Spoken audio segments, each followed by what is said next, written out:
Now, you want a real treat besides Ted Arnaud talking the NFL and Jimmy Joe Savage and Legacy Studios? Some K-Cup Dunkin' Donut coffee from Coons Market that I bought this afternoon while working there in Hopewell. And to all of my friends at Eaton Park, the folks in East Liverpool travel to Monaca, but they want a place for smiles here in Eastern Ohio. Love to see one of these going up in Calcutta. I do know that a new Dunkin' Donuts is going up in Calcutta. And guess what? One on Ohio River Boulevard, Route 65. Ladies and gentlemen, here he is on the road again, traveling somewhere. He is Ted Arnaud, our NFL go-to guy. He joins us every Sunday on the Coons Market Black and Gold Sunday Show on the Disc Institute of Pittsburgh Newsline. But now it's time to talk Steelers training camp. It was back on backers, meaning linebackers and running backs. And according to the crew, James Conner more than held his own. And Ike Taylor, a former Steeler great now with the NFL Network, said that he showed him a lot. Shoulder sprain seems to be okay. But my question is, he was a bruising running back at Pitt. Can his body withstand playing like that in the NFL, especially if he has to play back-to-back games? Ted Arnaud.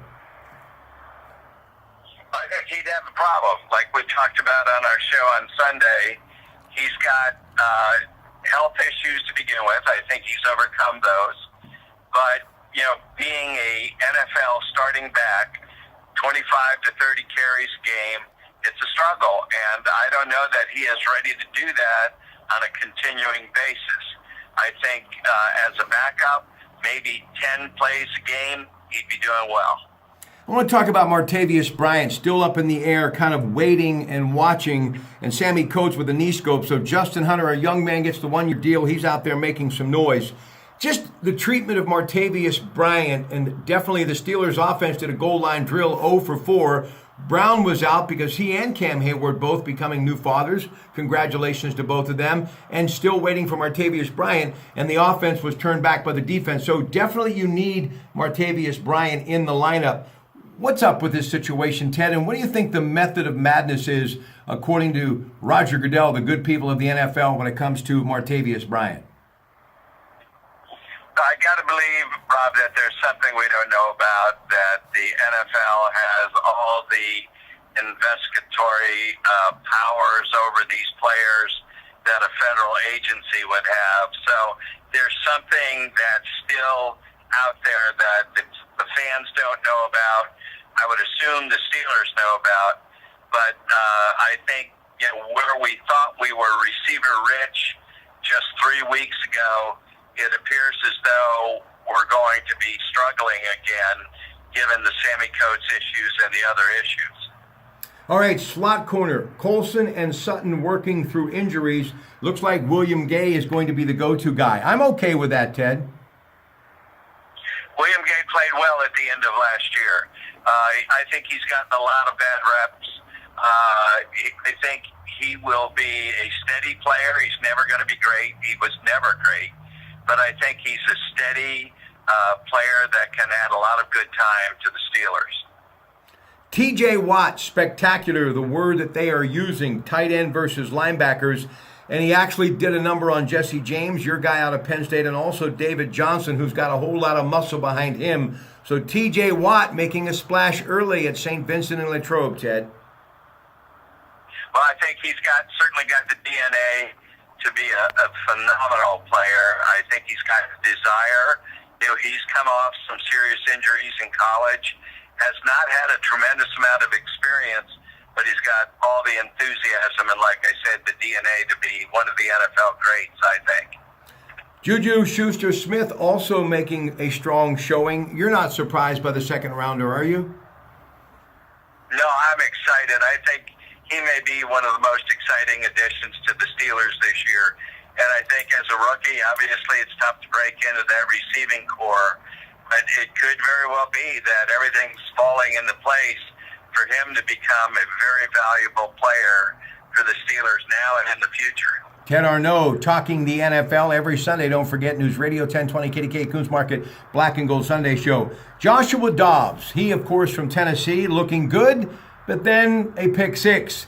They have to understand, rookies, you've got to roll with the punches and you've got to forget the last play if you're going to survive in the National Football League. And because of the speed of the game, they'll be on the other side of the wrong side of the football more times than not early in their career. But the key is to have a very short memory, Ted. That That is the key, Rob. You said it perfectly. You got to have a short memory, and he's got such a huge intellect.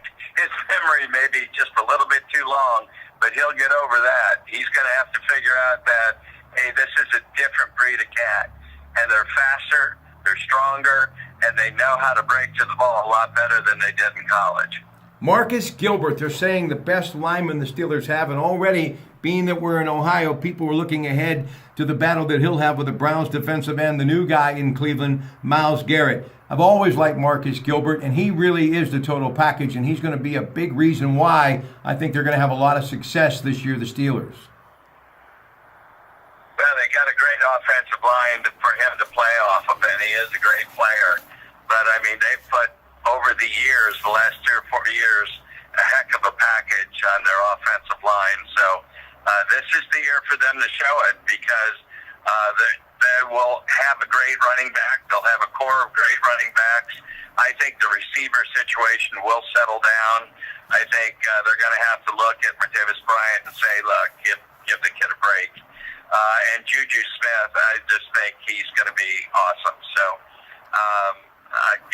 I just think this is the year, and the offensive line, as always, is going to be the key. Ted, right now, the NFL in general, and by the way, happy birthday to Tom Brady, who turns 40 today.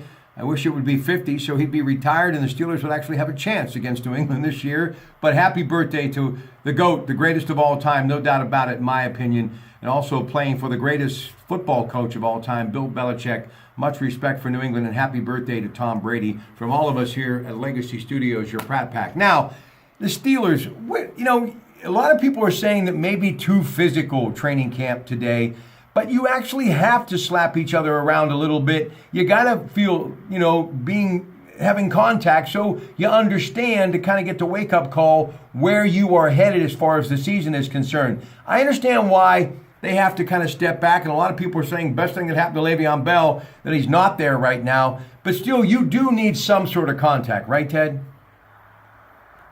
Well, I think everything's gradual. It's just like in all phases of football, you have a gradual increase in the amount of physical play that you have.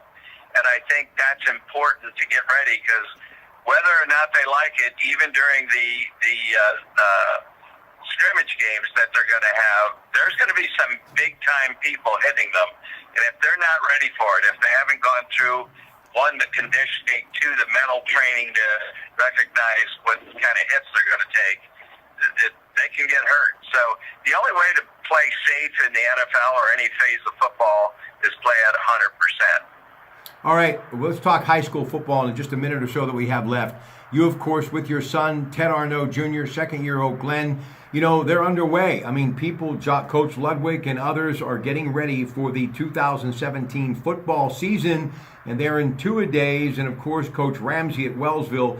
It's that time of year. So what do you go through? We talked about the pros early on in training camp. Two-a-day, searing heat of the summer, getting your body acclimated, actually having shoulder pads on again, and obviously contact, and get that speed back and agility and flexibility, and basically being ready to play football and, fastening your chin straps in just a couple of weeks. So talk about the early stages of high school practice in August as you're experiencing right now with your son and the Golden Bears. Well, I mean, it's like we talked about last week with respect to safety. Safety is the key. You go through safety courses as a coach. You go through safety films as a team. And the first and foremost element of high school football is safety. But then you have to, once again, just like the NFL, you have to gradually bring them into contact. And the requirements are that you have X amount of days playing before they can put shoulder pads on. Then you have an X amount more of days of practice before you can have any contact at all. So right now you're in that phase where a week from Saturday you're having your first scrimmage. So it's not unlike any phase of football. You got to get them ready for that first phase of scrimmage, because the guys on the other side of the ball, whether it's a scrimmage or not, they're there to show their coach that they can play. So the hits are going to be hard and they're going to be consistent. Listen, I have spent a lot of time with the Allegheny Health Network Orthopedic Institute, Dr. DeMeo, Dr. Snell, and others, and all of their trainers that are out taking care of football teams in Western Pennsylvania. And yes, in Ohio as well, Dr. Snell doing some work at Wintersville as well. I have to ask you, though, a good friend, Charlie Simkovich, he's a doctor of chiropractic medicine, but he has truly made national headlines with hands-on and successful recovery when it comes to concussions.